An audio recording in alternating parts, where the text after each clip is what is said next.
So hello and welcome back to physics और आज हम स्टार्ट करने जा रहे हैं 11th क्लास की फिजिक्स। और 11th क्लास की फिजिक्स को स्टार्ट करने से पहले ये आपके पास में कुछ ऐसे a plus B A minus B A plus B whole cube ऐसे कुछ शक्लें दिख रही होगी ना बोर्ड पे।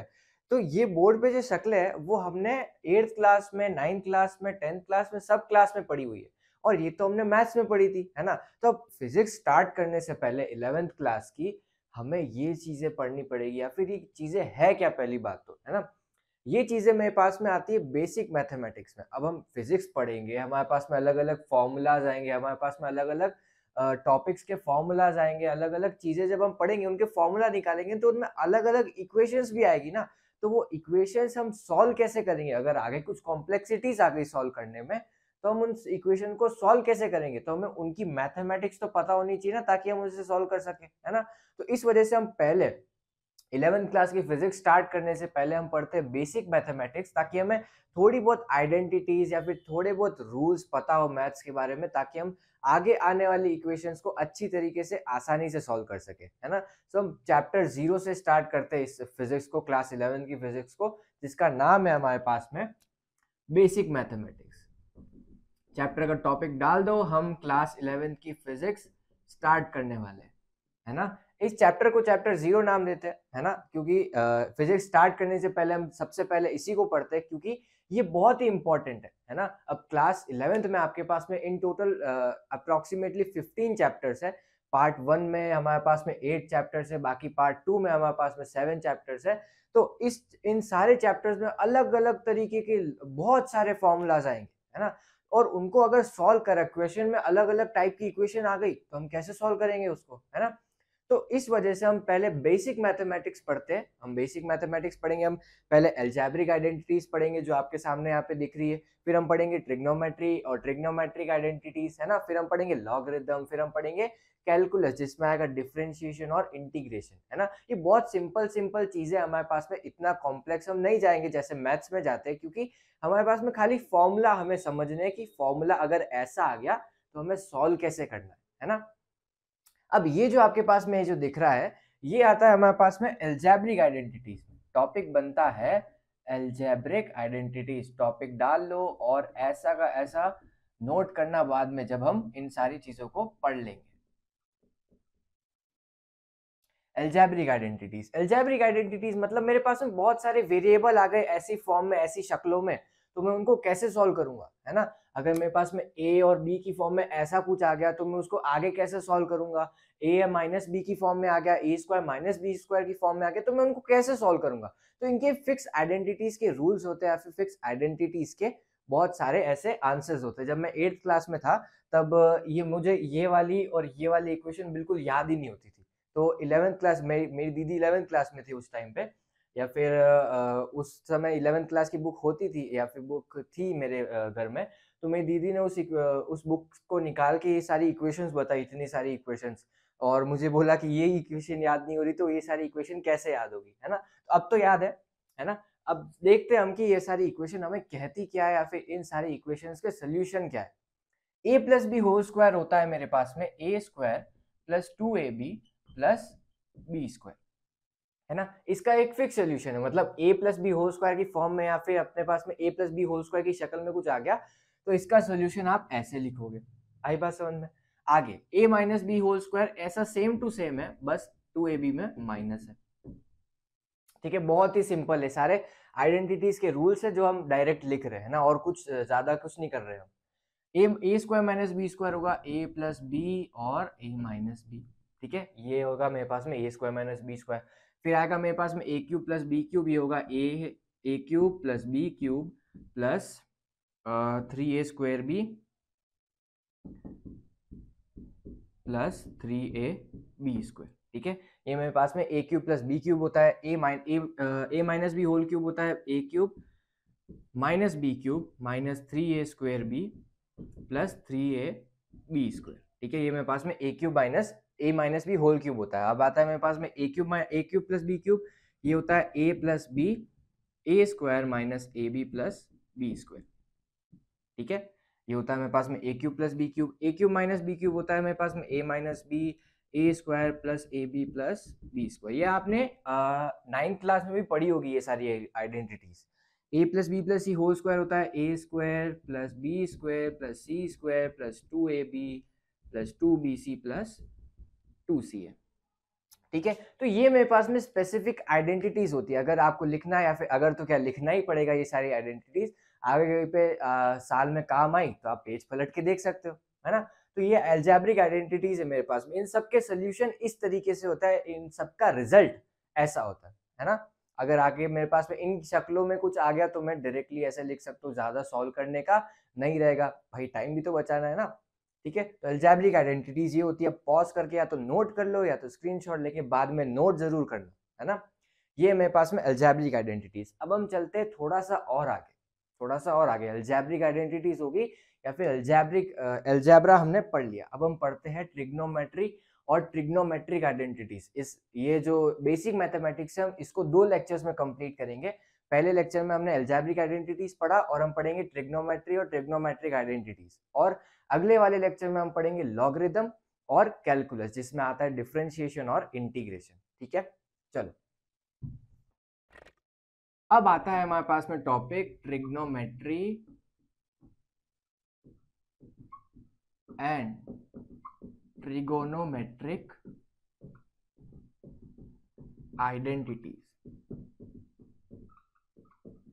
ये थोड़ा सा लंबा टॉपिक है तो इसको ध्यान से देखना या फिर बहुत अच्छे तरीके से देखना। आपने 10th क्लास में भी ट्रिग्नोमेट्री और ट्रिग्नोमेट्रिक आइडेंटिटीज थोड़ी बहुत पढ़ी हुई है ना। क्या पढ़ी हुई है मैं आपको रिकॉल करता हूँ। सबसे पहले तो मैं एक ट्राइंगल बनाता हूँ, सबसे पहले मैं एक ट्राइंगल बनाता हूँ आपके सामने, जिसकी साइड्स है ए बी और सी। ये है मेरे पास में 90 डिग्री या फिर परपेंडिकुलर, है ना। और ये मान लो मेरे पास में थीटा है। आई बात समझ में? थीटा क्या है? एक एक्यूट एंगल है। इसकी वैल्यू लाई करती है 0 से 90 डिग्री के बीच में, है ना। 0 से 90 डिग्री के बीच में एक्यूट एंगल ही बोलते हैं हम। ये तो हमें कॉमन सेंस से पता है या फिर हमने पहले भी पढ़ रखा है। आई बात समझ में? तो ये मेरे पास में है एक्यूट एंगल। और थीटा के सामने वाली साइड जो होती है उसको मैं नाम देता हूँ परपेंडिकुलर, और बाकी वाली को बेस, और इसको मैं हाइपोटेनियस नाम देता हूँ।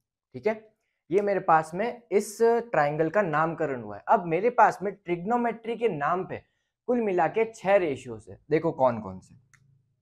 पहला आता है मेरे पास में साइन थीटा, दूसरा आता है मेरे पास में कॉस थीटा, तीसरा आता है मेरे पास में टैन थीटा, चौथा आता है मेरे पास में कॉट थीटा, पांचवा आता है सेक थीटा, और लास्ट आता है मेरे पास में कॉसेक थीटा। अब ये क्या नाम दिए हैं या फिर क्या है ये चीजें, ये फिक्स रेशियो है मेरे पास में, ट्रिग्नोमेट्रिक रेशियो, जिनकी एक वैल्यू होती है ना। अब मेरे पास में साइन थीटा क्या है? Perpendicular upon hypotenuse. अगर मैं परपेंडिकुलर और हाइपोटेनियस का रेशियो निकालूंगा तो मेरे पास में एक साइन थीटा की वैल्यू आएगी या फिर साइन थीटा की वैल्यू आएगी। ऐसी कॉस थीटा की वैल्यू होती है base upon hypotenuse, tan theta की होती है perpendicular upon base, cot theta की base upon perpendicular, sec theta की हाइपोटेनियस अपॉन बेस, और कॉसेक थीटा की हाइपोटेनियस अपॉन परपेंडिकुलर। ठीक है, यहां तक आई बात समझ में? ये होता है मेरे पास में basic trigonometric ratios. Sine theta, cos theta, tan theta, cot theta, sec theta और कॉसेक थीटा, ये 6 मेरे पास में ट्रिग्नोमेट्रिक रेशियोज है। इनकी वैल्यूज मुझे याद रहनी चाहिए कि साइन थीटा क्या होता है? Perpendicular upon hypotenuse, cosec theta hypotenuse upon perpendicular. ये सारी चीजें मेरे पास में याद रहनी चाहिए मुझे। अब देखो थोड़ी सी ज्ञान की बात बताता हूँ या फिर थोड़ा सा ऑब्जर्व करना आप कि देखो इसको और इसको मैच करो, इसको और इसको मैच करो, इसको और इसको मैच करो। हम पढ़ क्या रहे? देखो रेसिप्रोकल रेशियोज। अब पढ़ेंगे हम रेसिप्रोकल रेशियो। इसका क्या मतलब? ध्यान से देखो, साइन थीटा क्या है? ध्यान से देखना, साइन थीटा क्या है? Perpendicular upon hypotenuse. Cosec theta क्या है? Hypotenuse upon perpendicular. एक दूसरे का एकदम उल्टा है ना, तो मैं इसको ऐसे लिख सकता हूं क्या? देखो sine theta is equals to 1 upon cosec theta, या फिर cosec theta is equals to 1 upon sine theta, है ना। साइन थीटा की वैल्यू क्या है? परपेंडिकुलर अपॉन हाइपोटेनियस, तो p अपॉन h, h ऊपर चला गया, हाइपोटेनियस अपॉन परपेंडिकुलर।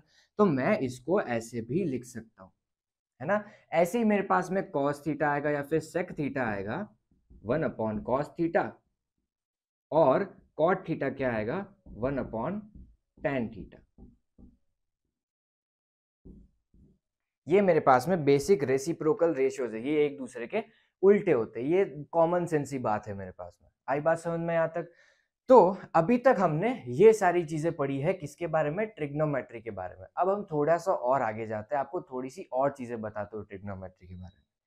अगर ट्रिग्नोमेट्री में मेरे पास में एक फिक्स स्पेसिफिक एंगल हो गया, मान लो मेरे पास में हो गया 0 डिग्री का एंगल, ये जो थीटा है ना, 0 डिग्री हो गया, 30 डिग्री हो गया, 45 डिग्रीज हो गया, 60 डिग्रीज हो गया और 90 डिग्रीज हो गया।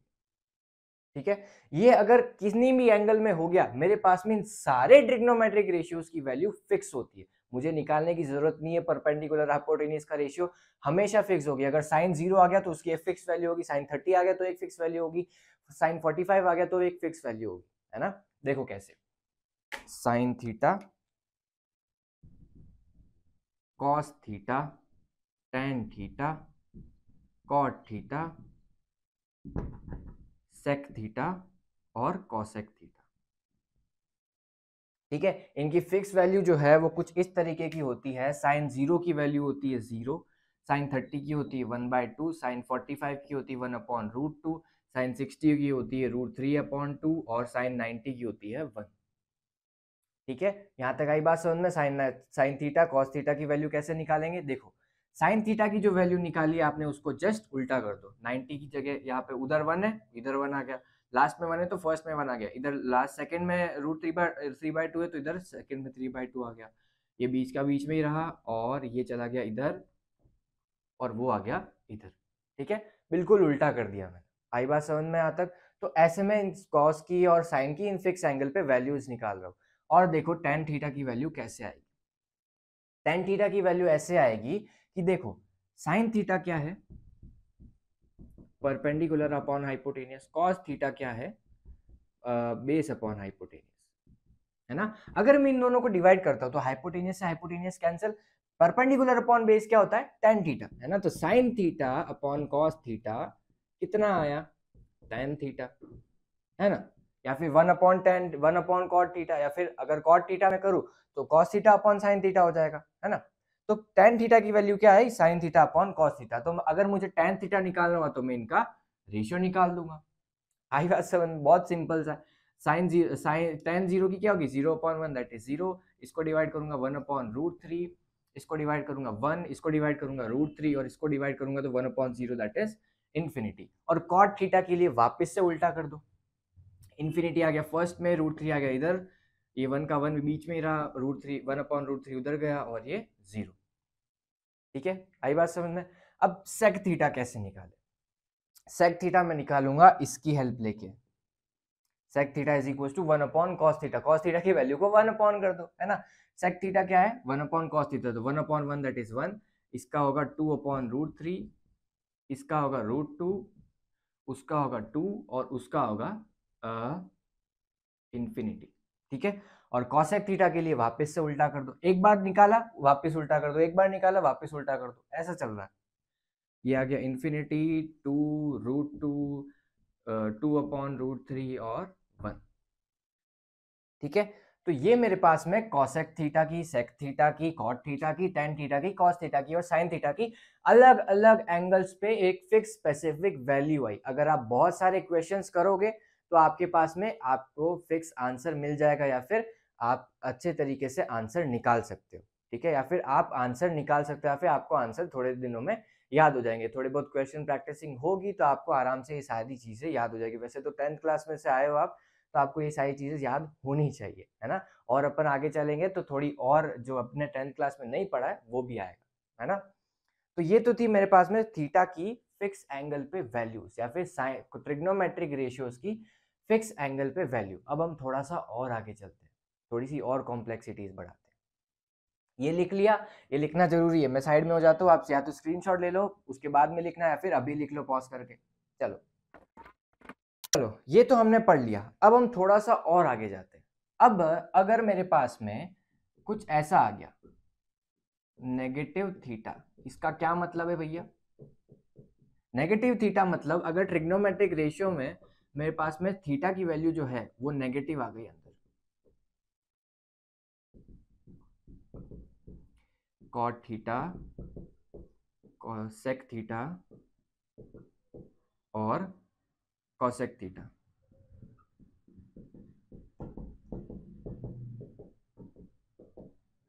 अगर ऐसा कुछ आ गया तो मैं क्या करूंगा, अगर इसमें माइनस आ गया तो ये माइनस बाहर चला जाता है साइन थीटा, अगर इसमें माइनस अंदर आया तो ये माइनस को खा जाता है ना। कॉस और सेक इस माइनस को खा जाते हैं, क्योंकि कॉस और सेक दोनों एक जैसे ही, 1 अपॉन सेक क्या होगा कॉस, या फिर 1 अपॉन कॉस क्या होगा सेक, तो ये आपस में एकदम रिश्तेदार है एक दूसरे के।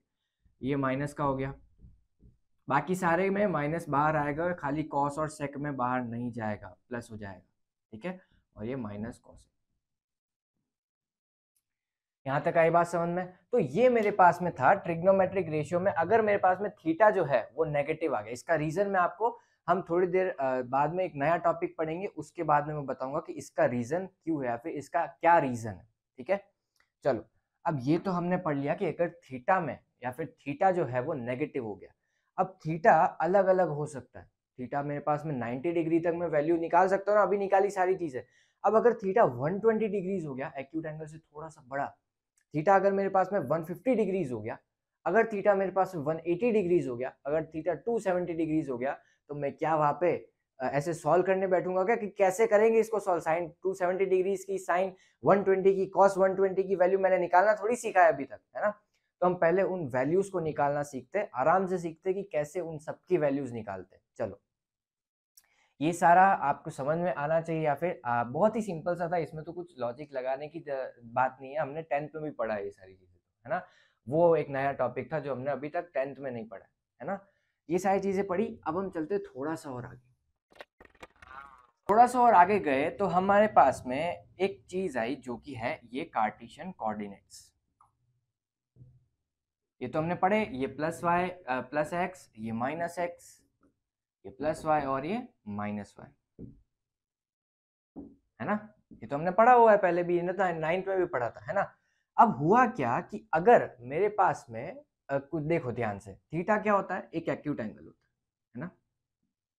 थीटा क्या होता है, एक एक्यूट एंगल होता है, जो भी मेरे पास में ट्रिग्नोमेट्रिक मान लो साइन थीटा है, तो ये जो होता है वो एक एक्यूट एंगल होता है। अब एक्यूट से भी बड़े वाली चीजें आ गई, साइन 120, 120 एक्यूट नहीं है ना, तो 120 कहाँ पे लाई करेगा, ये देखो, ये पूरा क्या होता है 90 डिग्रीज, और 120 यहाँ पे मान लो, है ना, ये 120 डिग्रीज हो गया। तो थीटा कौन से क्वाड्रेंट में लाई करा, इस सेकंड वाले में, फर्स्ट, सेकंड, थर्ड और फोर्थ। तो थीटा कौन से क्वाड्रेंट में लाई करा, फोर्थ वाले क्वाड्रेंट, सॉरी सेकंड वाले क्वाड्रेंट में। अब अलग अलग क्वाड्रेंट में लाई करने के बाद में इन सारे ट्रिग्नोमेट्रिक रेशियोज की जो वैल्यू है वो अलग अलग हो जाती है। देखो कैसे होगी, देखो ध्यान से, ठीक है। तो अब हम देखते हैं कि कैसे हम इन सब चीजों को सॉल्व करेंगे, या फिर कैसे इन सब चीजों से डील करेंगे। उससे पहले मैं आपको एक फॉर्मूला दिखाता हूँ कि theta in radians is equal to theta in degrees upon 360 into 2 pi, या फिर pi upon 180 into theta in degrees. मान लो मेरे पास में थीटा जो है वो 90 डिग्रीज है, थीटा जो है वो 90 डिग्रीज है, तो उसकी वैल्यू जो है रेडियंस में कितनी आएगी, पाई बाय 2। तो मतलब कि मैं 90 डिग्रीज को क्या लिखता हूं, पाई बाय 2, 180 डिग्री को क्या लिखूंगा, pi by 2 into 2, that is pi. 270 यहां पे जाते 90 प्लस 90 180, 180 प्लस 90 कितना हुआ 270 डिग्रीज, जिसको मैं लिखता हूँ 3 पाई बाय 2, और इसको मैं लिखता हूँ या जीरो से स्टार्ट हो रहा है या तो 2 पाई, वापस से इधर आ गए तो 2 पाई। यहां तक आई बात समझ में, 0 90 डिग्रीज, पाई मतलब पाई बाय 2, और इधर 180 डिग्री तो पाई, यहाँ पे 270 डिग्री तो 3 पाई बाय 2, और वापस 360 गए तो 2 पाई। यहाँ तक बिल्कुल सिंपल सा है, कोई कॉम्प्लेक्सिटी नहीं है। देखो क्या हुआ, अब देखो मैं ध्यान से कुछ नंबर या फिर कुछ असाइनमेंट कर रहा हूँ या फिर कुछ असाइन कर रहा हूँ इन चीजों को। ये होती है मेरे पास में चेंजर लाइन, और ये होती है मेरे पास में नॉन चेंजर लाइन, ठीक है। ये होती है मेरे पास में चेंजर लाइन, और ये होती है मेरे पास में नॉन चेंजर लाइन। अब इस चेंजर लाइन का या फिर नॉन चेंजर लाइन का क्या सेंस है, देखो अगर मेरे पास में ट्रिग्नोमेट्रिक रेशियो के अंदर पाई प्लस थीटा आ गया, या फिर इनके मल्टीपल्स में एन पाई, कोई भी 2 पाई 3 पाई 4 पाई 5 पाई इंटीग्रल मल्टीपल आ गया, एन इक्वल टू क्या है 1 2 3 4 5 6 7 8 9 10, कितना भी इंटीग्रल है, रेशियो में नहीं है, ठीक है। तो अगर ऐसा कुछ आ गया तो ये कौन सी लाइन पे लाई करेगा, इस नॉन चेंजर लाइन पे। तो इसका जो रिजल्ट होगा वो भी साइन में ही आएगा, जैसा ट्रिग्नोमेट्रिक रेशियो इधर है वैसा का वैसा उधर होगा। अब non changer line, changer line में क्या है, अगर आ गया मेरे पास में एन पाई प्लस थीटा, लेकिन पाई एन जो है वो 1/2 हो सकता है, 3/2 हो सकता है, 5/2 हो सकता है, ऐसा कुछ हो सकता है, इंटीग्रल नहीं है, फ्रैक्शन में, ठीक है। तो ये इस वाली लाइन पे लाई करेगा, है ना। तो इस वाली लाइन पे जब लाई करा तो ये जो वैल्यू है वो कॉस में बदल जाती है, अलग अलग ट्रिग्नोमेट्रिक रेशियो के लिए वो वैल्यू अलग अलग हो जाती है। साइन बदल जाता है कॉस में, टेन कॉट में, सेक कॉसेक में, या फिर इसका उल्टा कॉस साइन में, कॉट टेन में, और कॉसेक सेक में, ठीक है। ये सारी चीजें इंटरचेंज हो जाती है। नॉन चेंजर लाइन पे चेंज नहीं होता है और चेंजर लाइन पे चेंज हो जाता है, ठीक है। ये पूरा समझ में आया, कोई दिक्कत वाली बात नहीं है ना। देखो चेंजर लाइन और नॉन चेंजर लाइन का कॉन्सेप्ट हमें समझ में आया। अब जो है वो है कुछ ऐसा, ए एस टी सी। इसका क्या मतलब है, A S T C rule, A S T C rule का क्या मतलब है। अगर मेरे पास में थीटा जो है वो इस वाले क्वाड्रेंट में लाई कर रहा है, इस वाले क्वाड्रेंट में लाई कर रहा है, तो उसका जो रिजल्ट होगा वो हमेशा पॉजिटिव होगा। मान लो मेरे पास में थीटा जो है वो फर्स्ट क्वाड्रेंट में लाई कर रहा है, उसको कैसे लिखूंगा, साइन थीटा, क्योंकि थीटा एक एक्यूट एंगल होता है, एक्यूट कितना 90 डिग्री से तो कम ही होगा ना, तो इस वाले क्वाड्रेंट में लाई करा, तो ये रिजल्ट जो होगा वो साइन थीटा के ही इक्वल होगा। मतलब इसमें पॉजिटिव नेगेटिव, जैसा साइन इधर है वैसा का वैसा साइन उधर रहेगा, ठीक है। कॉस का भी वैसे ही, साइन का भी वैसे ही, cosec tan cot sec cosec सबका ऐसे ही। अगर जो थीटा है वो इस वाले क्वाड्रेंट में लाई कर गया, इस वाले क्वाड्रेंट में, मतलब या तो कैसे देखो, sine pi by 2 plus theta, या फिर साइन पाई माइनस थीटा। देखो कैसे, पाई बाय 2 प्लस थीटा इधर वाले क्वाड्रेंट में, पाई माइनस थीटा भी इधर वाले क्वाड्रेंट में, ये आ गया सेकेंड वाले क्वाड्रेंट में। अगर सेकेंड वाले क्वाड्रेंट में लाई करता है तो इसका रिजल्ट क्या होगा, ये तो बदल जाएगा क्योंकि चेंजर लाइन पे है ना, ये हो जाएगा कॉस थीटा, ठीक है। और इस वाले क्वाड्रेंट में अगर है तो साइन और उसका रिश्तेदार कॉसेक, वो अगर मैं निकाल रहा हूं, उसका रिजल्ट निकाल रहा हूं, तो वो पॉजिटिव रहेगा, बाकी सारे का रिजल्ट नेगेटिव रहेगा।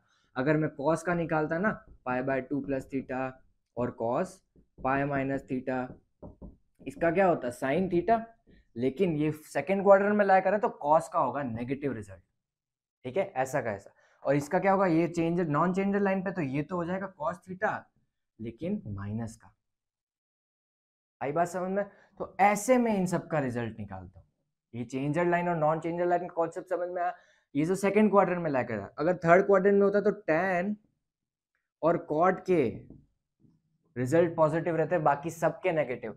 और फोर्थ क्वाड्रेंट के देखो, फोर्थ क्वाड्रेंट में कॉस और सेक के रिजल्ट पॉजिटिव रहते, बाकी सारों के नेगेटिव। अब देखो हमने पिछले वाले में पढ़ा था ना माइनस थीटा वाला कॉन्सेप्ट, खाली कॉस और सेक में माइनस थीटा जो है वो खा जाता है वो, या फिर अंदर ही रख लेता है अपने।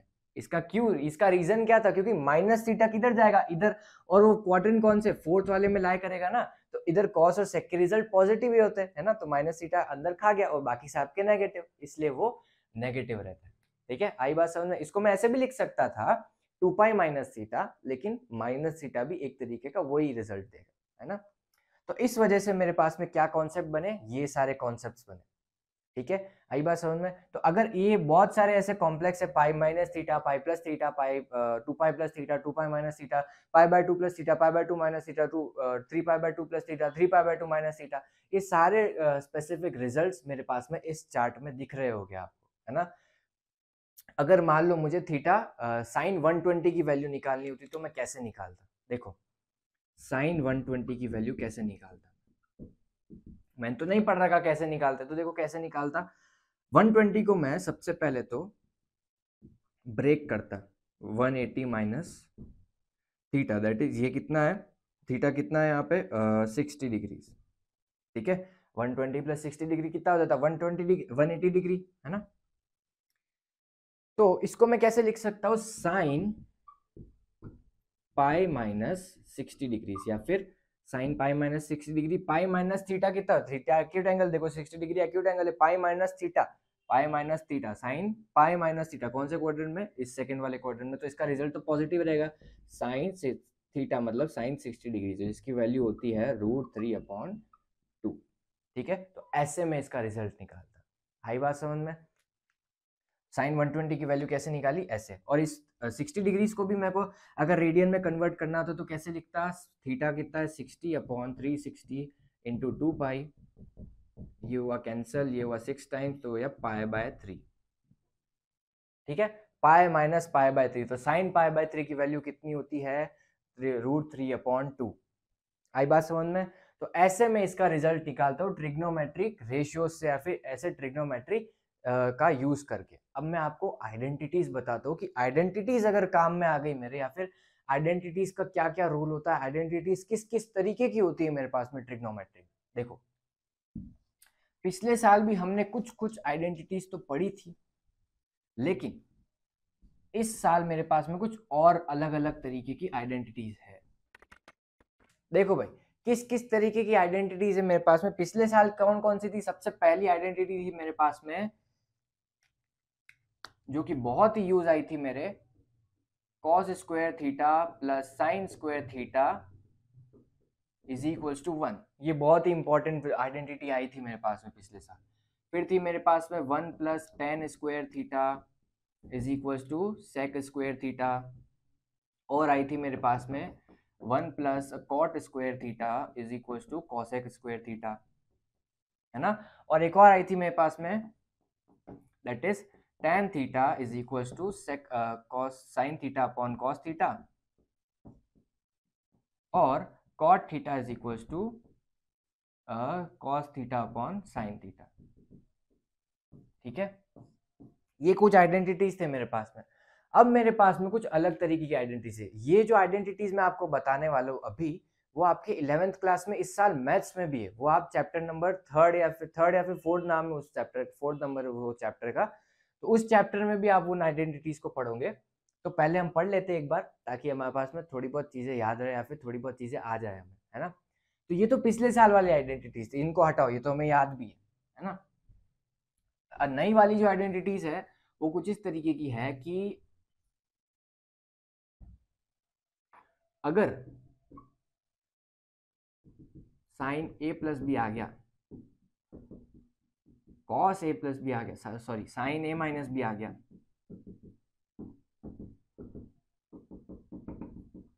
कॉस ए प्लस बी आ गया, कॉस ए माइनस बी आ गया, tan ए प्लस बी आ गया, tan ए माइनस बी आ गया, तो मैं कैसे सॉल्व करूंगा इन सब चीजों को। फिर मेरे पास में है साइन 2a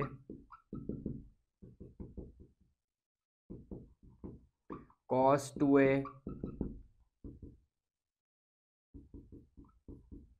tan 2a। ये मेरे पास में अभी तक की थोड़ी बहुत आइडेंटिटीज है, उसके बाद में भी थोड़ी बहुत और है, वो भी हम डिस्कस करते हैं। पहले इन सब से निपटते हैं। साइन ए प्लस बी होता है sign A cos B plus cos A sine B. Sign A minus B होता है sign A cos B minus cos A sine B. ठीक है, नॉर्मल नॉर्मल फॉर्मूलाज है मेरे पास में। ये होता है मेरे पास में cos A cos B minus sine A sine B. Cos A minus B होता है मेरे पास में cos A cos B plus sine A sine B. tan A plus B होता है मेरे पास में tan A plus tan B upon 1 minus tan A tan B.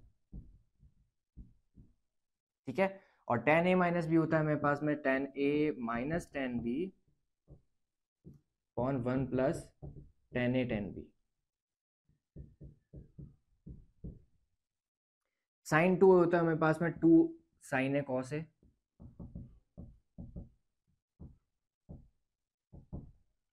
Cos 2 होता है मेरे पास में cos square A minus sine square A, या फिर 2 कॉस स्क्वायर ए माइनस 1, या फिर 1 माइनस 2 साइन स्क्वायर ए। ठीक है, ये होता है मेरे पास में 2 tan ए अपॉन 1 माइनस tan स्क्वायर ए। ये सारी आइडेंटिटीज है मेरे पास में, और इसकी और वैल्यू होती है 2 tan ए अपॉन 1 प्लस tan स्क्वायर ए। ठीक है। तो ये मेरे पास में कुछ स्पेसिफिक आइडेंटिटीज है, और मेरे पास में जब हम पढ़ते थे तब हमें हमारे मैथ्स वाले सर कुछ ब्रह्मास्त्र बताते थे। दो ब्रह्मास्त्र मेरे पास में, 1 + cos 2a और 1 - cos 2a। इनकी कुछ वैल्यू होती है, इनकी होती है 2 cos स्क्वायर a और इसकी होती है 2 sin स्क्वायर a। ठीक है, ये हमारे पास में हमारे सर हमें ब्रह्मास्त्र बताते थे, क्योंकि ये बहुत जगह काम आते हैं। वो देखो, वो है 1 + cos 2a और 1 - cos 2a, ये वो इसी वाली आइडेंटिटी से आया है ना। इसको सॉल्व करोगे आपके पास में वो वैल्यू आ जाएगी। ठीक है, तो ये मेरे पास में है स्पेसिफिक ट्रिग्नोमेट्रिक आइडेंटिटीज। अब थोड़ी बहुत और है, पहले ये वाली लिख लो, फिर हम थोड़ी बहुत और लिखते हैं। याद करने की कोई जरूरत नहीं है, ये वाली चीजें वैसे भी कम काम आती है। ट्रिग्नोमेट्रिक आइडेंटिटीज अभी मतलब फिजिक्स में थोड़ी बहुत कम काम आती है, मैथ्स में तो आएगी। आपके पास में स्पेसिफिक चैप्टर है, ठीक है, इससे रिलेटेड। तो ट्रिग्नोमेट्रिक आइडेंटिटीज ये वाली पढ़ी, थोड़ी बहुत और पढ़ लेते हैं, फिर हम लेक्चर को रैप अप करते हैं। अगली कुछ आइडेंटिटीज ऐसी है मेरे पास में कि मेरे पास में अगर आ गया sin a + b + sin a - b, फिर आ गया मेरे पास में sin a + b - sin a - b, फिर आ गया मेरे पास में cos a + b + cos a - b, फिर आ गया मेरे पास में cos a + b - cos a - b is equals to, अगर इसका ऐसा कुछ आ गया तो मैं क्या लिखूंगा? इसका कुछ स्पेसिफिक रिजल्ट होता है, इसका होता है 2 sin a cos b। ठीक है, इसका रिजल्ट होता है 2 cos a sin b। इसका रिजल्ट होता है 2 cos a cos b। इसका रिजल्ट होता है मेरे पास में 2 -2 sin a sin b। ठीक है, ये मेरे पास में कुछ स्पेसिफिक रिजल्ट्स होते हैं इसके। आई बात समझ में? यहाँ तक बहुत ही सिंपल सा है मेरे पास में अभी तक कि इसके स्पेसिफिक रिजल्ट्स कैसे निकालता हूँ मैं। ठीक है, सो ये सारी आइडेंटिटीज लिखी। अब थोड़ी बहुत और है, ऐसी ही 4 और है, बिल्कुल ऐसी सिमेट्रिक ही है, लेकिन थोड़ी बहुत और है। 5th 6th 7th और 8th देखो कैसी है। sin a + sin b, इसका रिजल्ट क्या होगा? sin a - sin b। इसका रिजल्ट क्या होगा? cos a + cos b। इसका रिजल्ट क्या होगा? और cos a - cos b, इसका रिजल्ट क्या होगा? बिल्कुल सिंपल सा है। देखो sin a + sin b, देखो इधर है ना, तो इधर भी वैसा। इसका रिजल्ट क्या होगा? 2 sin a + b/2 cos a - b/2, इसका ये रिजल्ट होगा। देखो इधर बिल्कुल सिमेट्रिक है। a + b की जगह यहाँ पे a + b की जगह a - b की जगह b है, तो इसका बिल्कुल उल्टा इधर है ना। देखो sin a - b क्या होगा? 2 cos a + b/2 sin a - b/2। ठीक है, cos a + b कितना होगा? 2 cos a + b/2 cos a - b/2, 2 - 2 sin a + b/2 sin a + b/2। ठीक है, तो ये मेरे पास में कुछ स्पेसिफिक रिजल्ट है ऐसे ट्रिग्नोमेट्रिक आइडेंटिटीज के। तो अगर मेरे पास में क्वेश्चन आ गया तो मैं कैसे सॉल्व करूंगा? ऐसे सॉल्व करूंगा। ठीक है, समझ में आया यहाँ तक कैसे मैं इसको सॉल्व करता हूँ, कैसे मैं ट्रिग्नोमेट्रिक रेशियोज और ट्रिग्नोमेट्रिक आइडेंटिटीज का सॉल्व यूज करता हूँ, एल्जेब्रिक एक्सप्रेशन या फिर एल्जेब्रिक आइडेंटिटीज का यूज करता हूँ। ठीक है, ट्रिग्नोमेट्रिक में non changer line, changer line का कॉन्सेप्ट हमने पढ़ा, कैसे चेंज करते हैं, कैसे उनका यूज होता है, वो ज्यादा इंपॉर्टेंट है। Changer line, non changer line या फिर वो π/2 3π/2, उनका रिजल्ट या फिर उनका कॉन्सेप्ट ज्यादा इंपॉर्टेंट है फिजिक्स में आपके इस साल, है ना। तो उनको कैसे सॉल्व करते हैं हमने समझा, ट्रिग्नोमेट्रिक आइडेंटिटी समझी, और आज का लेक्चर होता है रैप अप। अगले लेक्चर में हम पढ़ेंगे लॉगरिथम, और हम पढ़ेंगे डिफरेंशियल कैलकुलस और इंटीग्रल कैलकुलस, या फिर डिफरेंशिएशन और इंटीग्रेशन। उनके थोड़े बहुत फॉर्मूलाज है, वो भी बहुत काम आते हैं आपके इस साल या फिर अगले साल भी बहुत काम आएंगे। 11th और 12th दोनों में ये बेसिक मैथमेटिक्स बहुत इंपॉर्टेंट है। ठीक है, तो ये वाला लेक्चर होता है रैप अप। अगले लेक्चर में हम डिस्कस करेंगे लॉगरिथम, इंटीग्रल कैलकुलस और डिफरेंशियल कैलकुलस, या फिर इंटीग्रेशन और डिफरेंशिएशन। तब तक के लिए पढ़ाई करते रहो, इसको रिवाइज करते रहना। थोड़े बहुत क्वेश्चन प्रैक्टिसिंग हो तो क्वेश्चन प्रैक्टिसिंग भी कर लेना। ठीक है, अगले लेक्चर में मिलते हैं, तब तक के लिए बाय बाय।